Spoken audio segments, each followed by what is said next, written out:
자, 제가 전혀 다른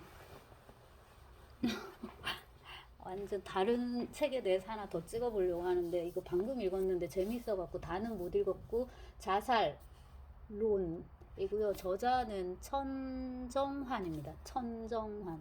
네, 개인적으로는 모르고 서울대 국문과 아마 한 88학번 되지 싶어요. 그렇고 이제 성균관대 국문과 지금 교수로 있으면서 이런 책을 냈는데 이거는 학술서 연구서입니다. 그래서 목차를 보니까 굉장히 지적인 그 호기심을 유발하는 그런 책인데요. 아마 이제 저도 저 나름의 이제 주제가 있기 때문에 이 책을 아주 꼼꼼하게 완독하지 못할 것 같지만, 여기 이제 서문을 읽는데, 프롤로그를 읽는데 이게 너무 재밌어가지고 여러분과 공유하고 싶어서 지금 찍어봅니다. 이 책은 2013년에 나왔더라고요, 초판이. 근데 제가 산 시점에서 3세를 찍었으니까, 연구소가 3세 찍었으니까, 물론 문동의 힘이기도 하지만, 그리고 무엇보다도 그래도 책의 힘이겠지요. 자, 자살에 관해 공부를 해보겠다고 처음 생각한 것은 2003년이었다. 그러니까 이제 2003년에 생각을 해가지고 이런 양질의 연구서는 어떻게 나오나 봤더니 내일을 여는 역사에 연재했던 글을 이렇게 고쳤다. 그러니까 이런 식으로 이제 자기 페이스를 확보를 해가지고 자기를 계속 이렇게 채찍질하면서 이제 공부를 하는 거죠. 그러고 이제 나중에 전체적인 이제 틀을 짜가지고 이제 책을 내는 건데, 2003년에 이제 구상을 했었고, 자기가 이제 그때 박사학위 받고 강사 생활하는 백수였대요. 그러고 이제 퍼스냅 사무실에 나가서 거의 출근하다시피 나가서 이제 이렇게 하는 건데, 버스를 탔는데 그날은 8월의 아침이었다. 엄청 더웠겠죠, 그죠? 집 나서려는 차에 이제 누가 죽었다는 걸 알게 됐는데, 이 사람 자살했는데요. 현대그룹의 정몽헌 회장입니다. 수영 회장의 셋째 아들인가는. 그러고 부인이 현정은이잖아. 성이 하도 특이해가지고 현씨. 그 젊어서들 사진 보면은 이쁘죠, 되게. 근데 이 정주영 쪽은 이제 남자들 인물이 그렇게 있어 보이진 않는데, 저쪽에 LG 구시들도 그렇고, 근데 이제 다 여자들은 또 되게 이쁘고. 아무튼 이제 그래서 좀 일면식도 없지만은 당연히 굉장히 이제 충격을 받았다라는 거예요. 그러고 이제 버스에 앉아서 생각을 하는데, 모든 자살은 신비스러운 것이다. 모든 자살은 반격이다. 생각을 하는데, 그러나 유감스럽게도 내 생각은 순조롭지 못했다. 그 다음 여러분 묘사에 조금 귀를 기울여 주시면 좋겠어요. 지금 막 자살한 그 정몽원 회장과, 그 다음에 이제 이게 지금 작가의 눈앞에 있는 이 남루한 차림의 중년 여성의 이제 대비인데요. 앞자리에는 지극히 남루한 옷차림을 한 중년 여성이 있었다. 그녀는 눈동자가 평균적인 위치에 있지 않은 이른바 사팔뜨기라 비칭되는 눈을 가졌다. 얼굴색도 나쁘고 광대뼈가 툭 붉어질 정도로 살도 부족했다. 어느 중소도시나 농촌 마을에서 막 서울로 올라왔는지 아니면 난곡이나 봉천동 달동네를 거쳐왔는지 한마디로 가난해 보였다. 옆자리에 앉은 역시 가난하게 생겨먹은 고시생풍의 청년에게 버스기를 묻는다. 이제 남자가, 그러니까 청년이 친절하게 대답을 해요. 그리고 이제 여자도 좀 말이 많아지고, 아줌마도. 둘이 얘기를 들어보니까 몸이 안 좋아갖고 세브란스 병원을 이제 찾아가는데, 얼굴에 병색도 완연하고 목소리하고 제스처도 좀 너무나도 이 분위기에 어울리지 않게 이제 크고 이런 거예요. 이거를 보면서 이제 이 저자가 자기 이제 생각을 정리를 하는 건데, 여기 난곡이나 봉천동 달동네를 거쳐왔는지. 네, 관악구에 이제 이게 지금 서울 시내에서 제일 여전히 못 사는 동네 중에 하나에 저는 지금도 살고 있습니다.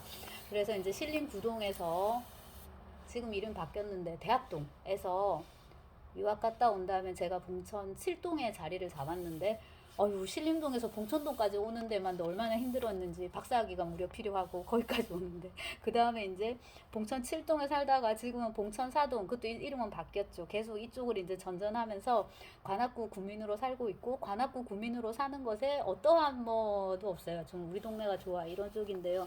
밖에서 이렇게 묘사하는 거 이런 걸 보면은, 내가 지금 이런 곳에 살고 있구나라는 생각을 또 하게 되고, 아마 이렇게 그 노골적으로 쓴 거 보니까 잘은 모르지만 이 저자 자신도 여기 살지 않을까 혹은 살았지 않았을까라는 생각을 하게 됩니다. 자, 그래서 이제 정몽원 회장과 그 다음에 이제 뭐를 대비시키냐면 이 좀 초라해 보이는 아픈 이 중년 여성이 환기한 생계형 자살을 떠올리는 거예요. 그해 생활고에 때밀린 한 주부가 두 아이를 아파트 베란다 밖으로 내던지고 자신도 몸을 날린 일도 있었다. 사회적 타살로서의 자살에 대한 논의도 분분했다. 열정 있는 사람들은 당연히 슬퍼하고 네, 분노했다. 쭉 가면서 생경 자살이란 말은 참 가난하고 슬프다. 그것은 세계의 비참 자체다. 이렇게 얘기를 해요. 요즘도 요거는 많은데 요즘은 이거를 사회적 타살로서의 자살 이런 표현보다는 그다음 뭐야 동반 자살 아이를 데리고 동반 자살했다 이런 표현보다는 그 댓글 대댓글을 읽어보면 저거는 동반 자살이라는 표현도 맞지 않다. 엄마가 혹은 아빠가 아이들을 죽이고 자기도 죽은 것이다. 이런 식으로 말을 하는데 생각하기 나름이겠지만 저도 아이를 낳지 않았다면 그렇게 말하겠지만 오히려 아이를 낳은 부모의 입장에서는 한편으로는 굉장히 많이 이해가 되는 부분이 있습니다. 물론 이제 그 톨스토이의 민화 이런 걸 번역하고 또 그런 걸 전공하고 하는 연구자 입장에서 할 소리는 아니지만 그러니까 하느님의 사랑으로 산다. 부모의 사랑은 없어도 내가 없어도 얘는 잘 자랄 수 있다. 근데 그거는 이제 어디까지나 이론이고 실제와 부딪힐 때는 이런 경우가 굉장히 이해가 되는 거죠. 생활고에 때밀렸던지 뭐 어떤 정신질환이 있었던지 아니면 마땅히 질환이 있지는 않지만 그런 모멘트에서 그걸 극복하지 못했든지 이해가 되는 부분이 있고요. 잘했다는 게 아닙니다, 여러분. 이게 못한 짓인지 누구나 다 알아요. 근데 이제 왜 이렇게 됐는지, 그 다음에 이제 그 기저에 뭐가 깔렸는지 그런 걸 우리가 살펴볼 필요는 충분히 있는 거죠. 그래서 비교를 하면서 재미있게 말씀하시대요. 그래서일까 정몽원 회장의 죽음이 자살로서는 훨씬 더 완벽해 보였다. 저는 이 완벽이란 단어가 굉장히 한편으로 불편하면서 여기 동그라미를 제가 쳐놨는데 눈에 확 와닿는데 생활고에 떠밀려 혼란스러운 마음의 벼랑 끝에 섰기에 복수하기 위하여 또는 우울증의 끝에 택해지는 자살들에 비하여 그건 되게 완벽하다는 거죠. 인간만이 자살을 선택한다. 그러니까 이러이러한 자살들, 그러니까 예를 들자면 안락사 같은 거요. 그 다음에 이제 들레즈의 자살. 근데 들레즈도 아파서 떨어져 죽었으니까 이런 거 고통 때문에 마지못해 이제 자기가 존엄사 안락사를 선택하는 경우보다도 정몽원의 죽음이 더 완벽하다라는 거예요. 저도 되게 이거 동의하게 되고. 뉴스가 이제 계속 나오니까 그 버스의 아주머니가 묻는 거예요. 정주영 아들이 왜 죽었대요? 그러니까 이제 청년이 이렇게 대답을 해주는 거예요. 뭐 이러이러한 이유로 어쩌고. 그랬더니 이제 아주머니 아마 잘 못 알아들으셨을 거예요. 근데 죽었다는 얘기만 알아듣고서 에휴 쯔쯔 하고 혀를 끌끌 차시는 거예요. 이거에 대해서 이제 작가가 이렇게 했습니다. 아 그렇게 따라서 죽음 앞에서 인간은 평등해진다. 자본가나 왕자에게조차 무한한 연민받아 마땅할 풀꽃같이 여린 삶이 또는 두부같이 무른 실존이 어디 있는가. 이 표현도 너무 재밌고 두부같이 무른 실존. 네, 이렇게 손으로 주면 뭉개져 버리는 모든 산자는 죽은 자를 위해 혀를 차며 동정할 권리를 가진 것인가. 라고 저도 나이가 드니까 생각하게 되네요. 진짜 개똥밭에 굴러도 이승이 낫다고. 뭘 해도 죽는 것보다는 사는 게 낫다고. 그리고 이제 안 좋은 일이 있을 때마다 사람 안 죽었으면 됐지라는 엄마의 말을 지금 상기합니다. 아, 사람 안 죽었으면 됐지. 그럼 반병신이 되는 게 낫나? 아무튼 이제 힘든 시즌인데요. 그런 식의 이제 자살에 대한 기억을 소환합니다. 그래서 학부 동기 여학생 하나가 1991년 5월에 자살했다. 동기니까 아마 굉장히 저기가 했었겠죠. 그리고 이제 그와 얽혔던 이제 그 추억 같은 것도 있고, 그 다음에 이분은 제가 알아요. 얘기를 많이 들었어요. S의 자살 소식을 듣고 1986년 5월 투신 자살한 서울대 학생 박혜정을 떠올렸다. 1965에서 86년 이렇게 돼 있는데 85학번인가 아무튼 이분 얘기는 김윤식 선생님 어디 저긴가에도 칼럼인가에서도 본 것 같고요. 그리고 이제 그 S 친구에 대한 이야기를 이제 조금 쓰고 그리고 그 다른 친구가 이제 S 사진을 가지고 있다가 자기는 도저히 못 갖고 있겠다고 갖고 왔었나 봐요. 사진을 보는데 그녀의 사진이라기보다는 S가 찍힌 사진이었다. 사진에서 그녀는 모두 조연이다. 그렇고 그 다음에 이제 이런 식의 이상한 영타를 남기고 죽은 이제 어떤 사람에 대한 얘기인데 이거를 최후의 끈을 놓는다. 영에서 한글로 전환해 보니까 이제 이렇게 그래서 자살자가 자살의 전조를 숨긴다는 것이 자살에 대한 큰 오해의 하나라고 한다. 그러니까 전조가 있다는 거죠. 최후의 끈을 놓는다를 이렇게 영타로 쳐놓고, 그러니까 사실 그녀는 자신의 계획을 알리고도 싶었고 감추고도 싶었던 것이다. 그 알리고 싶은 욕구와 감추고 싶은 욕구의 그 미묘한 긴장관계 모순이 굉장히 이해가 되는 건데요. 그 이율 배반성이. 사람들처럼 있고 싶으면서 또 나의 개성을 드러내고 싶고, 그리고 또 되게 많이 팔리는 그런 일반 독자에게 호소할 수 있는 글을 쓰고 싶으면서 동시에 내 글만의 어떤 독자성도 갖고 싶고, 이런 것들. 여기 블로그야 어디다가 마지막 글이라는데, 더 이상 뭐 올릴 것도 없고 해서 집을 닫을 예정입니다. 이제껏 와주신 분들에게 너무 감사드립니다. 이것도 되게 이제 일반적인 사실 그거잖아요. 이런 웃음마크에 그 요즘 이런 걸 뭐라 그러더라? 사이버 영생? 아닌데 디지털 영생, 이제 이런 표현을 쓰던데, 특히 그 유튜브 요즘 암이나 이런 이제 중증 질환 가지신 분들이 유튜브 많이 하시는데요. 그분들이 이제 가신 다음에도 그게 이렇게 남아 있단 말이에요. 그럼 뭐 영투브에 뭐 여동생입니다, 뭐 언니가 어쩌고 저쩌고 뭐 떠났습니다, 뭐 이런 식으로 남긴단 말이에요. 뭐 은장에 뭐입니다. 그래서 여러분들의 멋 속에서 이렇게 떠났습니다, 이렇게 써 있는데, 그 사람이 가도 그 흔적은 이제 계속 이렇게 남아가지고 있는 거죠. 아카이브처럼. 그것도 좀 흥미롭고, 이렇게 해서 이제 자살에 대해서 공부를 쭉 해갖고 정리하는 게, 이 글의 서두에서 정몽원 씨의 자살 같은 것이 삶과 죽음의 궁극적 동등함을 보여준다 했지만, 기실 재벌 회장의 죽음과 생계형 자살자의 죽음이 같을 수 없다. 역설적으로 정몽원 씨의 자살이 좀 더 자살 그 자체에 가까운 것은 생계형 자살자의 죽음이 타살로서의 성격이 훨씬 강하기 때문이다.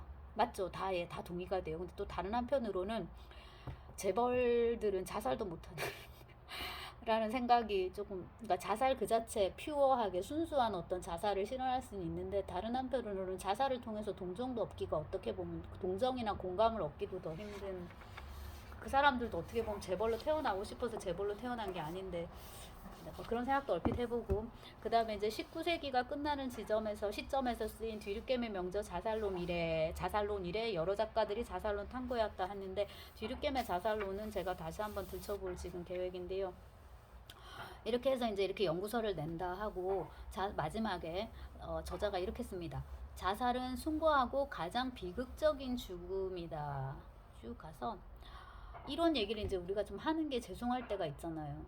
그 뉴스에서 좀 너무 비극적인 사건이나 이런 거에 대해서 막 우리가 너무 떠드는 게, 오히려 그 사건을 잊는 것보다도 더, 예를 들면 조두순 그런 사건 같은 경우에 이제 그 아이는 이미 자라서 다른 식의 삶을 살고 있을 텐데, 우리가 자꾸 그거를 하는 게 더 진짜 죄스럽다는 생각이 들 때가 있는데, 이제 그런 것 때문에 얘기를 하다가, 하지만 죽음에 대한 더 많은 알미 삶을 더 존중하게 하는 것이라는 점을 믿기에 이런 글을 쓴다. 이 책은 그 첫 번째 묶음이다.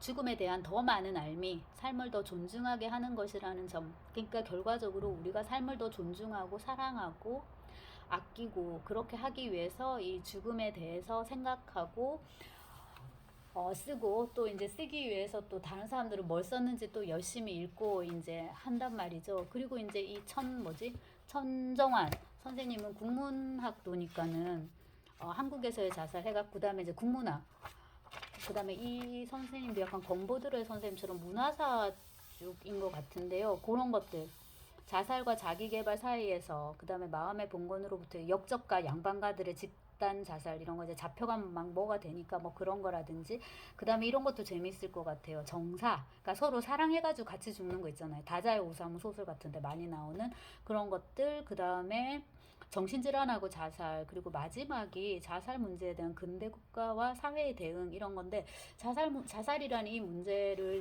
순전히 이제 개인의 문제로 몰아가서 우리는 뭐 어떻게 할 수 없어, 저 사람이 잘못이야, 우울증이야, 뭐 비관론자야, 약해 빠졌어, 이런 식으로 이제 몰아가면은 우리가 할 수 있는 게 없기 때문에, 그래도 이제 일정 부분 그 자살을, 아까 뭐라 그랬지, 사회적 타살로서의 자살, 일정 부분 이제 그런 거를 생각을 해서 사회에서 체계적으로 시스템적으로 뭐를 해줄 수 있는지를 또한 이제 고민해야 되겠죠. 그게 쉽진 않지만, 영국 같은 데는 고독을 관장하는 부서도 있다고 하는데, 네, 흥미로운 주제인 것 같습니다. 이 죽음, 그 안에서 또 특히나 이제 자살, 그리고 자살을 논할 때 꼭 빠지지 않는 작가는 세계적인, 그러니까 세계 그적인 차원에서 보면, 세계 문학사를 놓고 보면, 혹은 세계 사상사를 놓고 보면 결코 빠지지 않는 작가는 도스옙스키하고 까미거든요. 그래서 그 부분에서 이제 제가 또 할 수 있는 말을 한번 엮어보도록 하려고 합니다.